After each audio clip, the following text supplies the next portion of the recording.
Okay, as promised, I was going to make you a good video on solving absolute value. This is just one of many concepts that we started learning last week, right? But we got to be able to solve absolute values. So here we go. So on this problem number 6, what we're going to do is we're going to divide both sides by 5 because that's how we get rid of that times 5 right there, right? And the goal here is to get our absolute value by itself. So this, notice, is by itself once that 5 right there is gone. 55 divided by 5 is 11. Now we can take our absolute value and we know there's two answers. It could equal positive 11 here, or that 5 plus 3a could equal the negative of 11. Because remember, when I take the absolute value 11, of course I get 11, but we have to remember absolute value of negative 11 is also 11. So that's why we have to do both, positive and negative. So solving this, I'm going to minus 5 both sides here. That gets rid of the plus 5. I now have 3a equal to 6. Dividing by 3, I know a is 2. Now I'm going to solve my second equation. I'm going to minus 5 again. That gets rid of that 5. This 3a equals negative 16. Now right here I want to remind you guys, please use your calculator to check, especially those of you that know you're bad with integers or you make too many mistakes. Let's check our work with our calculator, right? But finishing off, to get rid of times 3, I'm going to divide by 3.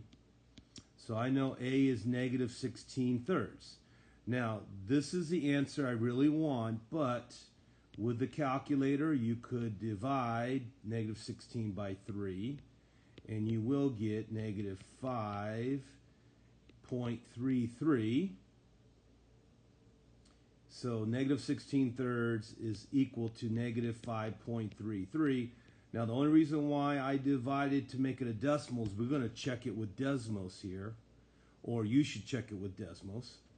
But from here on out, I won't do any decimals maybe till the very last problem.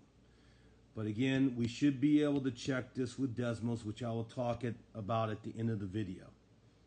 But anyways, there's our two answers, 2 and negative 16 thirds, or negative 5.33. All right, this one. Hopefully you can see here's my absolute value. So I'm going to add 7 so that once the minus 7 is gone, my absolute value is by itself. 23 plus 7 is 30. Now I know I can take my absolute value, 4x minus 2. I know it has to equal 30, or the 4x minus 2 has to equal negative 30. Solving, I'm going to add 2 here. So 4x is going to equal 32. To get rid of times 4, I'm going to divide by 4. So x is 8. Or, let's solve the other one. We're going to add 2. 4x now is going to equal negative 28. Dividing by 4, x must be negative 7. Okay? So our two answers are 8 and negative 7. Okay, so let's do one more, number 10 here. Notice this time I have my absolute value divided by 8. Remember, fractions mean divide. So to get rid of divide, I'm going to times both sides by 8. Because this times 8 here cancels out the divide 8, or you could think of 8 over 8 as 1.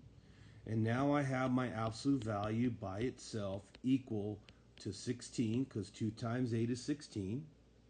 Now I can set up my absolute value, right? I have 2v plus 6. That could equal 16, or 2v plus 6 will equal negative 16. Solving, I'm going to minus 6 here. So 2v must equal 10. Dividing by 2, v must be 5. Or when I minus 6 over here, 2v will equal negative 22. Dividing by 2, that gets rid of the times 2, right? V here will equal negative 11. Now, just as a follow-up here, let's make sure we understand. This is just as important, if not even a tiny bit more important, guys. Can you take any of these little problems and solve it using Desmos? And what I'm going to do here, and just to remind you, or what we should do, is we know we have basically two little systems here equal to each other. Two different functions equal to each other. So we're going to graph it as a system. I'm first going to graph the left first. So now notice, because Desmos does not have a v, we're going to use an x instead. But we need to make sure we're able to type in our function. 2x plus 6 absolute value over 8. Notice that's the left side here. And then on the right side, this 2, remember, is my y, so y equals 2 is my second equation. So y equals 2. So that's how you would solve it with Desmos, right? You could separate it as two separate functions, plug it in, so you in essence have a little system going there. Now, I just want to point out, right here's how we do absolute value. See the little absolute value of a there. Don't forget, whenever we do squares, there it is.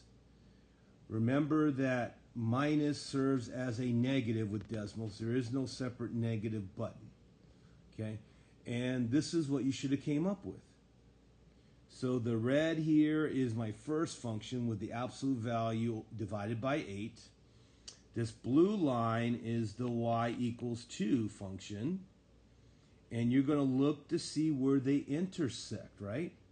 Now notice on the left here, they intersected at negative 11. Negative 11, you see, gives us this value of 2.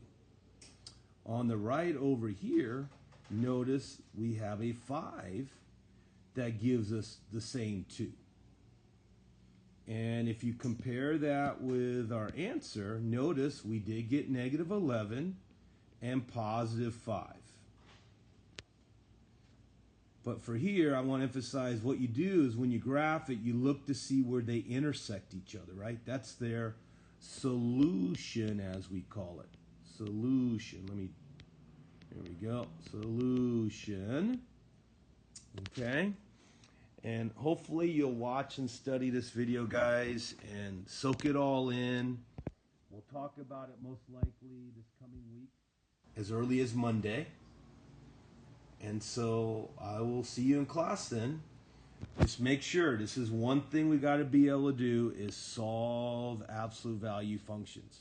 Not only with the algebra, but also with Desmos. See you in class.